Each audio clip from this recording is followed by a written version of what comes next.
Okay, chapter two's coming up. Hopefully I don't laugh as much. It's entitled The Crusader's Cape, so I guess it's where Starbloom gets her Cutie Mark Crusader patch cape, and where she finally kills Silver Spoon for making fun of her dog. What's her dog's name? Antoinette. Let's go. Starbloom woke up feeling better, pushing the events of yesterday from her mind. She got out of bed and checked the time. It was still early, even Twilight was still in bed, so she headed to the bathroom to take a quick shower before school. She stood under the warm water, letting it relax her before washing herself off. She was getting used to doing things without magic, though it could still be tricky. Once she had finished washing herself off, she turned the water off and shook herself dry before getting out. She went to the mirror and brushed her mane and tail, and then brushed her teeth. By now Twilight was up and getting breakfast ready for the both of them. She smiled to herself. She had only been there a day, but Twilight made her feel very welcome. She wasn't sure if it was because they were the same person or because she felt responsible for bringing her. Either way, she was grateful for it. She headed downstairs to the kitchen and took a seat looking up at Twilight as she finished preparing breakfast and placed it on the table. "Good morning, Starbloom. Did you sleep well?" Twilight asked, joining her at the table. Since she hadn't been such a rush, she was able to make a better breakfast than the day before.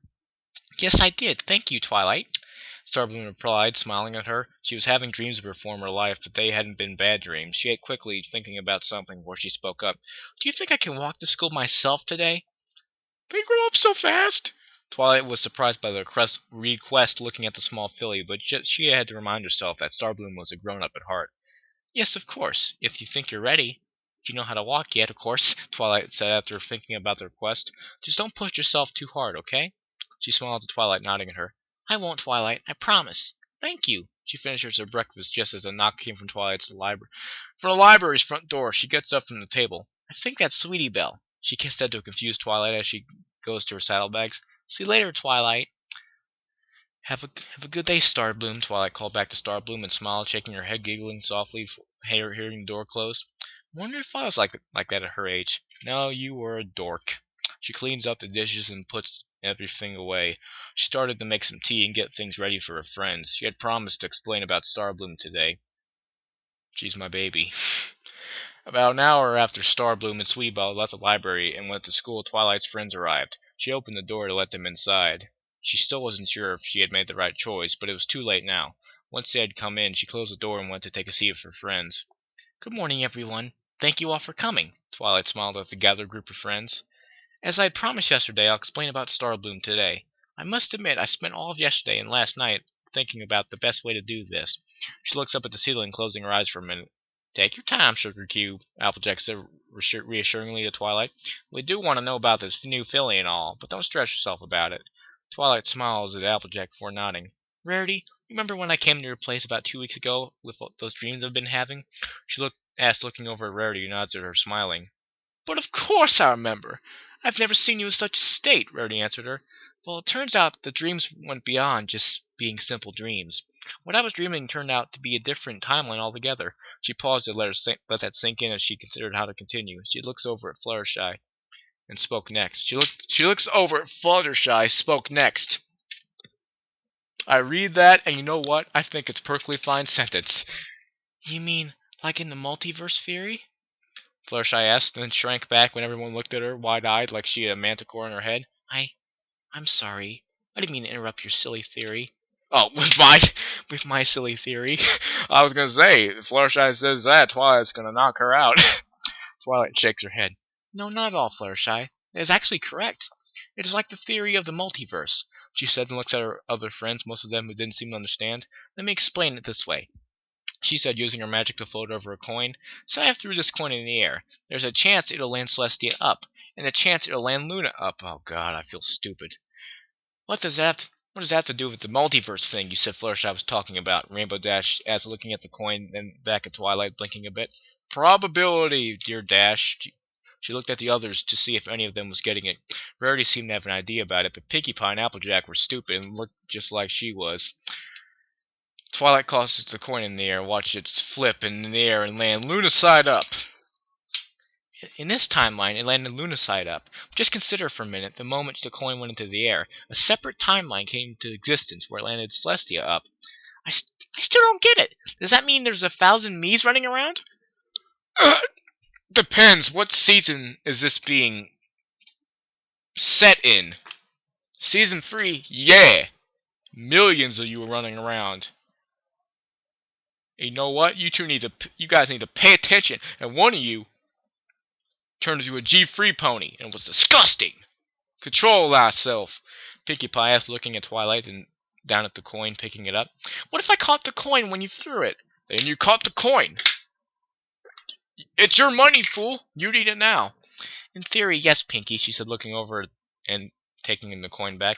If you had caught it, then we would be in that timeline. She shakes her head and smiles. Let's put the whole multiverse theory aside for a minute. I'm getting off track. The dream I was seeing in one of these other timelines. The experiment I was performing that resulted in a small explosion. Well, in the timeline I was seeing into the explosion, been a lot bigger.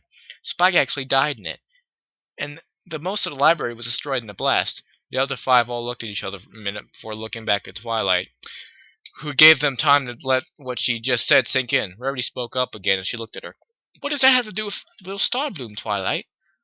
Though having said that, something dawned on her. You don't mean she's actually you from that timeline, do you? Hell no. You're thinking too far ahead. Twilight gave a slow nod to her friends. Yes, Rarity, she is. Why she is a filly, I'm not sure, but I brought her here from her timeline to ours. She took a deep breath. The explosion had caused many events to unfold that resulted in Celestia stripping away her horn, and Cutie Mark. Everyone was quiet for a few minutes before Applejack put a hoof on Twilight's shoulder and Rarity spoke up. You didn't want her to suffer the same fate alone, did you?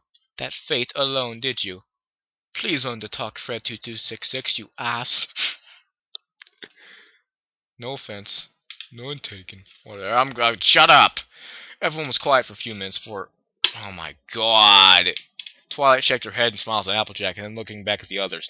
No, I had to try to do something to help her. I'm not sure how I managed to bring her into this world, but now that she's here, though, I'm going to do my best to help her.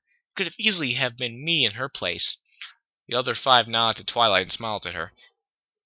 We will do all we can do to help as well, Twilight.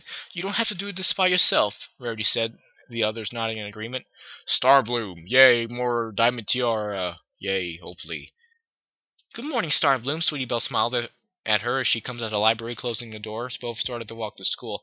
After school, you want to come to the Cutie Mark Crusader Club with me? She asked, looking over at Starbloom. Over at her Starbloom. The Starbloom is Sweetie Belle's Starbloom and no one else's Starbloom. That makes sense. That means Sweetie Belle is Starbloom's mother. These are great theories, right, Lisa? I know! This is how this. Oh my god! Good morning, Sweetie Belle. She smiles back at her, Sweetie Belle following alongside her. Sure, that sounds like fun, Sweetie Belle. Applebloom and Scootaloo gonna be there? Not today. Applebloom has to help on the farm, and Scootaloo said she wanted to practice some new tricks, so it'll just be us. Mother and daughter bonding time, of course, Sweetie Belle answered. That's too bad. I'm sure we'll still have fun, Starbloom said with a smile to Sweetie Belle. Starbloom looked up at the school when they got to it. I see Diamond Tiara's name. Applebloom and Scootaloo arrived shortly after, and all four of them head inside to get into their seats. The school day passed pretty quietly. Starbloom avoided any major slip-ups, and at lunch, Diamond Tiara and Silverspoon pretty much avoided her and the other members of the Crusaders. Damn it! Doesn't mean they can't have lines! Ah! I'm mad. Once school was over, Applebloom and Scootaloo headed home, and Sweetie Belle and Starbloom first went to the library, so Starbloom could drop off her saddlebags and let Twilight know where she was going. After, they went to Carousel Boutique, so Sweetie could do the same. At the boutique, Starbloom noticed the odd look Rarity kept giving her, but she kept quiet. It's because Rarity is really Starbloom's mother, and Sweetie Belle is just being stupid. She figured by now Twilight had told Rarity and the rest of the girls about it, though. She wasn't sure what Twilight had told them. I'll be back later, Rarity, Sweetie Belle said, bringing Starbloom out of her thoughts. She nods at Rarity and smiles to her. All right, Sweetie Belle. You two have fun and stay out of trouble, Rarity said, smiling to both of them as she seized them to the door. And Sweetie Belle, try to be back before dinner, all right? I will, Rarity, Sweetie Belle smiles as the two fillies head out of the boutique and make their way to Sweet Apple Acres where the clubhouse was. Passing by where Applebloom was helping out, stopping to say hi to her. Hi, Applebloom, Sweetie Belle greeted her friends. That was loud. Starbloom smiles. Hello, Applebloom. Hi, Sweetie Belle. Starbloom, what brings y'all here? Applebloom asked, smiling, coming over from where she had helped to stack baskets of apples. We're going to the clubhouse. I thought it'd be I thought it would be good to show Starbloom, Sweetie Belle said, smiling at Applebloom. Starbloom remained quiet but gave a nod at what Sweetie Belle had said, looking all the work Apple Bloom had to do, then looks over at Sweetie Belle and Apple Bloom. All this looking over, it's making me dizzy. If you want, we could help you with this work, Starbloom offered. Sweetie Belle blinks at her, but Apple Bloom shakes her head. No, that's okay. I can handle this. Y'all go ahead and check out the clubhouse, Apple Bloom said, smiling. Sweetie Belle smiles. We'll see you later, Apple Bloom, she said before leading Starbloom away. Starbloom smiles. See you later, she called as she moves to catch up with Sweetie Belle, following her along the path, heading to the apple orchard where the clubhouse was. What?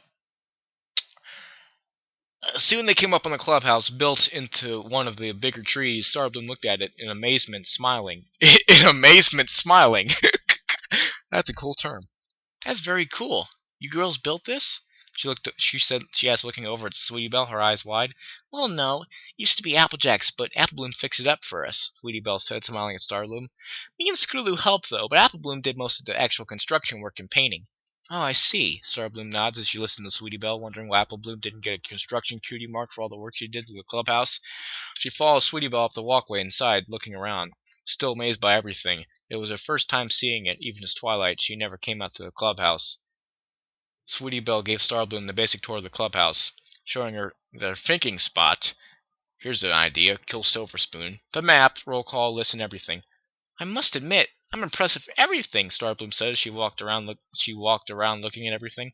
I never had anything like this growing up. She blinked and quickly corrected herself. In Canterlot, I mean. She looked at Sweetie Belle and smiled, relieved that Sweetie Belle didn't seem to notice the slip. Sweetie Belle smiled big at Starbloom and nods a lot. We're very proud of our clubhouse. We have all kinds of fun out here, coming up with plans and adventures to get our cutie marks. Starbloom nods at Sweetie Belle. She did know that much. She smiled and moves to the window, sitting down looking at it. I'm sure we'll get our cutie mark soon. She looks over her shoulder at Sweetie Belle, smiling. Sweetie Belle smiles back at her and nods.